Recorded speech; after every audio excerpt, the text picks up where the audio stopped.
Good morning and welcome to the next class of Plus 2 English. My dear students, till now we have discussed 3 chapters of the book Flamingo. Today we are going to start the fourth story of this book, that is The Rat Trap. Rat Trap निहायत ही interesting कहानी है जो हमें बताती है, जो ये theme लेकर के चलती है कि किसी भी आदमी के अंदर छुपी हुई अच्छाई को थोड़ी सी समझबूझ और प्यार से हमेशा उभारा जा सकता है, चाहे परिस्थितियाँ कैसी भी क्यों ना हो। तो स्टोरी को डिस्कस करने से शुरू करने से पहले हम थोड़ा सा डिस्कस कर लेते हैं ऑथर के बारे में।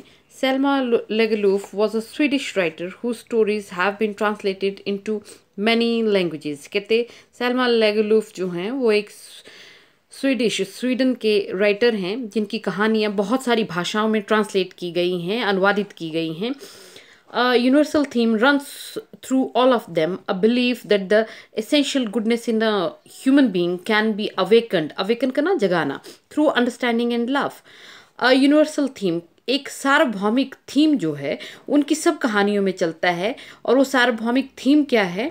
ऐसा विश्वास, ऐसा भरोसा कि हर एक आदमी के अंदर कुछ ना कुछ अच्छाई होती है जिसको जगाया जा सकता है अंडरस्टैंडिंग और लव से, प्यार और समझबूझ से। This story is set amidst the minds of Sweden. ये कहानी जो है वो स्वीडन के खदानों के बीच में स्थित है, वहाँ की कहानी है। रिच इन आयरन ओर, जो कच्चे लोहे में रिच हैं, बहुत सारा कच्चा लोहा जहाँ जिन खदानों में मिलता है। Which figures large in history and legends of that country, वो खदानें जिनका बहुत बड़ा स्थान है उस कंट्री यानी कि स्वीडन के इतिहास और महागाथाओं में, उन खदानों के बीच की ये कहानी है। The story is told somewhat in the manner of a fairy tale. Fairy tale, परियों की कहानी। कहते ये जो कहानी आपको सुनाई गई है ये लगभग इस तरह से सुनाई गई है जैसे कि कोई परियों की कहानी हो। तो आइए शुरू करते हैं। वंस अपॉन अ टाइम, एक समय की बात है। There was a man who went around selling small rat traps of wire. एक समय की बात है कि एक आदमी था जो छोटे छोटे तारों की बने हुए चूहे की कड़ाकियाँ बेचा करता था। रेड ट्रैप, चूहे को फंसाने के लिए जो कड़ाकियाँ बनाई जाती हैं, red traps. He made them himself. कहते वो खुद बनाया करता था उन चूहे की कड़ाकियों को at odd moments from the material he got by begging in the stores और at big farms. Odd moments का अर्थ है कि जो फ्री समय है उसका कुछ थोड़ा सा समय, उसको कहते हैं ऑड मोमेंट्स। दैट मीन्स वो आदमी जब उसको अपने फ्री टाइम मिला करता था उसमें से थोड़ा सा समय वो निकालता था खुद ही, और बेगिंग करके, भीख मांग करके, बड़ी बड़ी स्टोर से, बड़े बड़े दुकानों से वो भीख मांगता था, बड़े बड़े फार्म से वो भीख मांगता था, और फिर उसी मटेरियल के साथ फ्री टाइम में उन चूहे की कड़ाकियों को बनाया करता था at odd moments, free time. But even so, लेकिन उसके बाद भी the business was not specially profitable.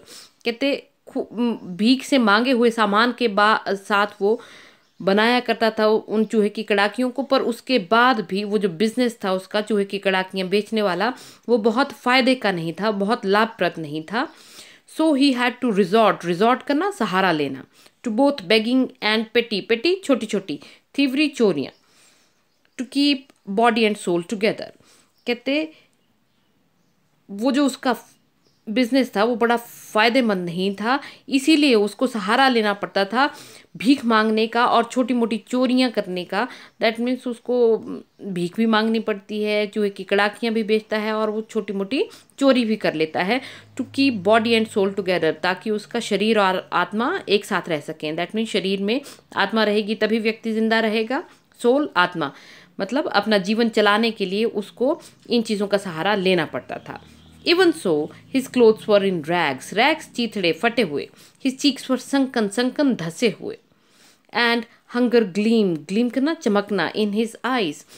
Even so, ऐसा करने के बावजूद भी his clothes were in rags, उसके कपड़े हमेशा चिथड़ों में हुआ करते थे। दैट मीन्स फटे हुए कपड़े होते थे उसके। हिज चीक्स वर संकन, उसके जो गाल थे वो धंसे हुए थे अंदर को, वो कमज़ोर था, दुबला था, पतला था। And hunger gleamed in his eyes, और भूख चमका करती थी उसकी आंखों में। दैट मीन्स चूहे की कड़ाकियाँ बेच करके, भीख मांग करके और चोरी करके भी वो इतने पैसे नहीं कमा पाता था कि ठीक सेहतमंद रह सके और ठीक कपड़े पहन सके। वो हमेशा भूखा रहता था।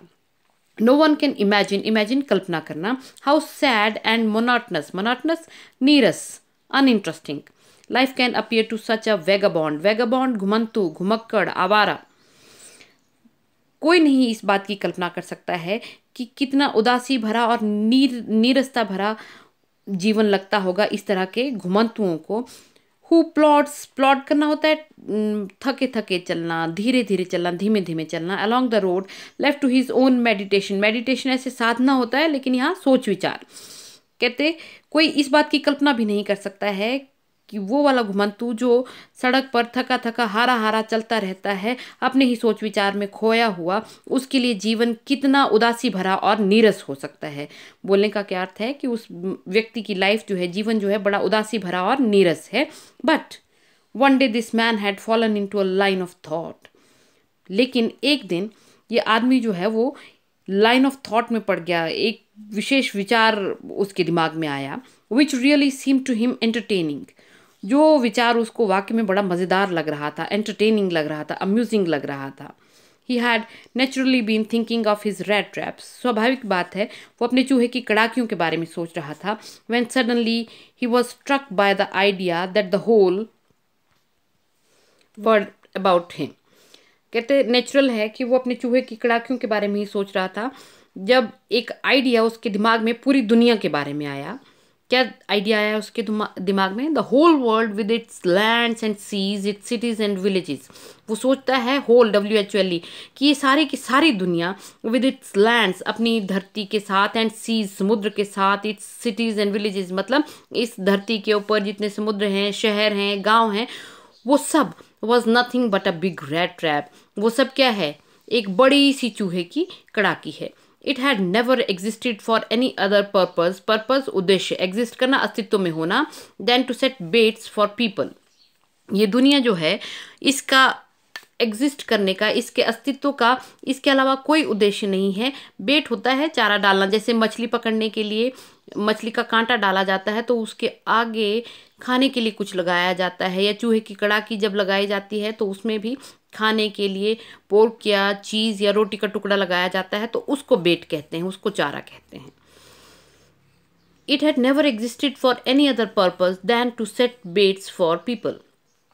ये दुनिया जो है, कहते इसके एग्जिस्ट करने का, इसके अस्तित्व का, इसके अलावा कोई उद्देश्य नहीं है कि ये लोगों के लिए चारे की तरह है। It offered riches and joys, shelter and food. ये दुनिया, ये संसार लोगों को क्या देता है? धन संपदा ऑफर करता है, खुशियाँ ऑफर करता है, शेल्टर, शरण, फूड, खाना, हीट एंड क्लोथिंग, वार्मथ, गर्मी और कपड़े देता है। Exactly as the rat trap offered cheese and pork, बिल्कुल वैसे ही जिस तरह से एक रैट ट्रैप, एक चूहे की कड़ाकी में चीज, पनीर या पोक या सुअर के मांस का टुकड़ा लगा होता है।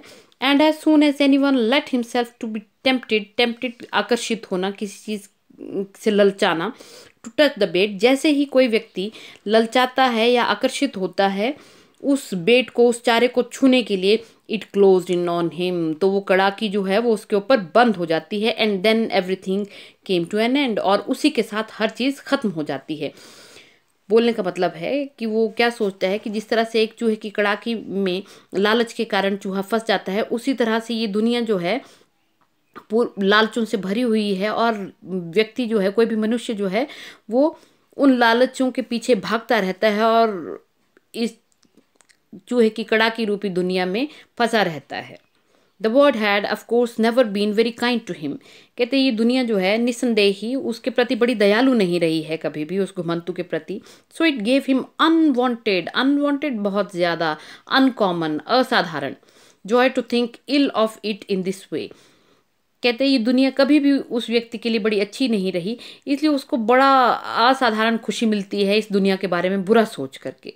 It became a cherished pastime of his during many dreary ploddings. Cherish करना होता है सहेजना, पसंदीदा होना, पास टाइम समय बिताने वाला। ड्यूरिंग मेनी ड्रीयरी, ड्रीयरी उदासी भरी हुई, थकान भरी हुई, प्लॉडिंग पहले भी हम बोल चुके हैं, प्लॉड करना, टहलना, थके थके घूमना। To think of people he knew who had let themselves to be caught in the dangerous खतरनाक स्नेयर जाल, and of others who were still circling around the bait. कहते it became a cherished pastime of his, वो उसका पसंदीदा समय बिताने का तरीका बन गया। ड्यूरिंग मेनी ड्रियरी प्लॉडिंग्स, जब भी वो अपनी बड़ी उदासी भरी हुई टहलते टहलते चलते चलते जब वो बड़ी उदासी से भर जाता था तो उसको बड़ा मज़ा आता था ये सब सोच करके। टू थिंक ऑफ पीपल, उन लोगों के बारे में सोच करके जिनको वो जानता है, who themselves be caught in the dangerous snare, जो पहले ही उस खतरनाक जाल में फंस चुके हैं और बाकी जो अभी उस चारे के इर्द गिर्द ही चक्कर लगा रहे हैं, उनके बारे में सोच करके उसको बड़ा मज़ा आया करता था। वन डार्क इवनिंग, इसी तरह की अंधेरी शाम को, एज ही वॉज ट्रज करना, वही थके थके चलना along the road, he caught sight of little grey cottage by the roadside. One dark evening, एक अंधेरी शाम को, जैसे ही वो थका सा चल रहा था सड़क पर, he caught sight of a little grey cottage by the roadside, तो उसकी नज़र पड़ी सड़क के किनारे एक अंधेरी सी कॉटेज की तरफ, कुटिया की तरफ। And he knocked on the door, और उसने दरवाजे पे नॉक किया। To ask shelter for the night, shelter शरण, रात भर के लिए शरण लेने को, यानी कि उसके पास रात को रहने के लिए कोई जगह नहीं है तो उसने सोचा यहीं रुक जाता हूँ। नॉर वॉज ही रिफ्यूज्ड, और कहते उसको इनकार भी नहीं किया गया, दैट मीन्स उसको वहाँ अंदर बुला लिया गया। इंस्टेड ऑफ सॉर फेसेस, खींची हुई शक्लें, बुरी शक्लें बनाना, उसको कहते हैं sour faces, which ordinarily met him. The owner, who was an old man without wife or child, was happy to get someone to talk to in his loneliness. Instead of sore faces which ordinarily met him, कहते आम तौर पर जिस तरह से लोगों की शक्लें उसको देख करके बुरी हो जाया करती थी, घृणा से भर जाया करती थी, उसके बजाय जो ओनर था, जो मालिक था, वो एक बूढ़ा आदमी था जिसकी ना तो वहाँ पत्नी थी ना ही बच्चा था। Was happy to get someone, वो खुश हुआ किसी को पा करके, to talk in his loneliness, कि वो उसको कोई ना कोई उसके अकेलेपन में बात करने के लिए मिल गया। तो वो जो व्यक्ति था, बूढ़ा व्यक्ति, वो उस घुमंतु को देख करके खुश हुआ। इमिडिएटली, तुरंत, ही पुट द पॉरेज दलिया, पॉट ऑन फायर, कहते उस बूढ़े व्यक्ति ने तुरंत दलिए का बर्तन आग पर रख दिया। एंड गेव हिम सपर, रात का भोजन, रात का खाना, और उस घुमंतु को उसने सपर दिया, रात का खाना दिया। देन ही कार्व ऑफ करना होता है काट करके निकालना, such a big slice from his tobacco तंबाकू roll, that it was enough both for strangers pipe and his own. कहते उसके बाद उसने इतना मोटा स्लाइस जो था, परत जो थी, अपने तंबाकू के रोल में से निकाली, तंबाकू के गोले में से निकाली, जो कि उस अजनबी के और उसके खुद के भी पाइप के लिए काफ़ी हो जाती, उस दोनों की ही सिगरेट का काम उस टबैको से चल जाता। Finally he got out an old pack of cards, अंततः उसने कार्ड्स का, ताश का एक पुराना सा पैक निकाला। And played mjolis with his guest until bedtime, mjolis वहाँ की कोई गेम हुआ करती होगी कार्ड्स की, ताश की, कहते, और फिर अपने गेस्ट के साथ उसने सोने के समय तक वो मजोलिस नाम की गेम खेली। The old man was just generous उदार, विद हिज कॉन्फिडेंस भरोसा, as with his porridge and tobacco, वो जो बूढ़ा व्यक्ति था वो जितना उदार अपना दलिया और टबैको तंबाकू देते हुए था, उतना ही उदार वो भरोसा करते हुए भी था। बोलने का क्या मतलब है कि जितने उदार मन से उसने उसकी आव भगत की, उतने ही उदार मन से उसने उसके साथ कुछ विश्वसनीय चीज़ें भी शेयर कर ली। The guest was informed at once that in his days of prosperity संपन्नता, धन साधन होना, संपत्ति होना, हिज होस्ट मेज़बान जिसको कहते हैं, गेस्ट का उल्टा, हैड बीन अ क्रॉफ्टर होता है बाड़ा होना मीन्स जब कोई व्यक्ति किराए पर या किसी तरह से किसी ज़मीन पर, किसी दूसरे की ज़मीन पर खेती करता है और उससे पैसे कमा करके उस व्यक्ति को कर भी देता है और खुद भी पैसे कमाता है, उसको कहते हैं क्रॉफ्टर होना, बाड़ा होना। At Ramsjo iron works and had worked on the land, कहते उस मेहमान को तुरंत बता दिया उस बूढ़े व्यक्ति ने कि अपनी संपन्नता के दिनों में वो हैड बीन अ क्रॉफ्टर, वो एक बाड़े का मालिक हुआ करता था। रामसो आयरन वर्क्स पास ही एक कारखाना है रामसो आयरन वर्क्स नाम से, जहाँ पर लोहे का कारखाना है। वो कहते उसकी ज़मीन पे मैं क्रॉफ्टर हुआ करता था and had worked on the land, और उस ज़मीन पे मैं काम करता था। Now that he was no longer able to do day labour, अब क्योंकि वो दिन में श्रम करने के काबिल नहीं है, के लिए सक्षम नहीं है, बूढ़ा हो चुका है। It was his cow which supported him, तो अब वो जो उसकी गाय है वो उस व्यक्ति को सपोर्ट करती है, वो उसका सहारा है, वो उसके जीवन यापन के लिए सहारा देती है।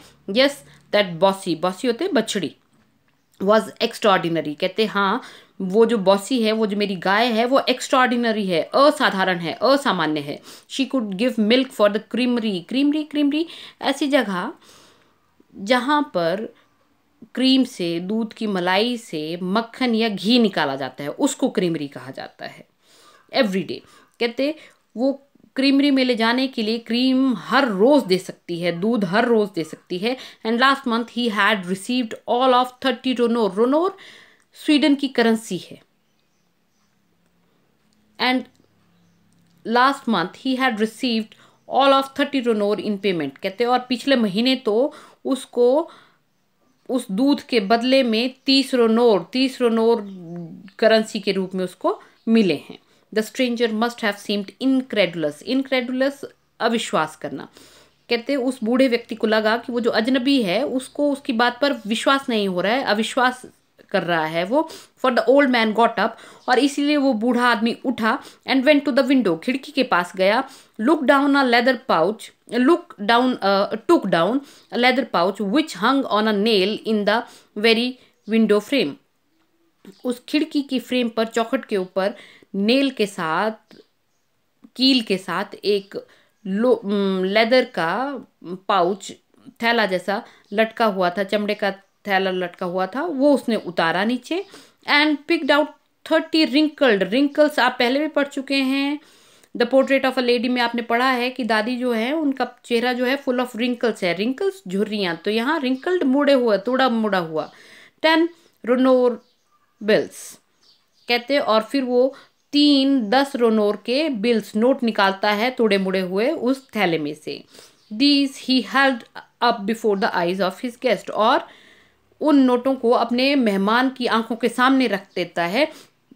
नॉडिंग, नॉड करना होता है हामी में सर हिलाना, नोइंगली, ये जानते हुए सर हिलाता है। एंड दैट मीन्स शेखी बघारते हुए, सर हिलाते हुए कहता है कि देखो मैं तुम्हारे सामने बता रहा हूँ कि ये 30 रोनोर मैंने कमाए थे। Then stuff them back into the pouch, और उसके बाद उन 30 रोनोर को, 3 नोटों को वो वापस उस पाउच में ठूंस लेता है, डाल लेता है। आज के लिए इतना ही। Thank you very much.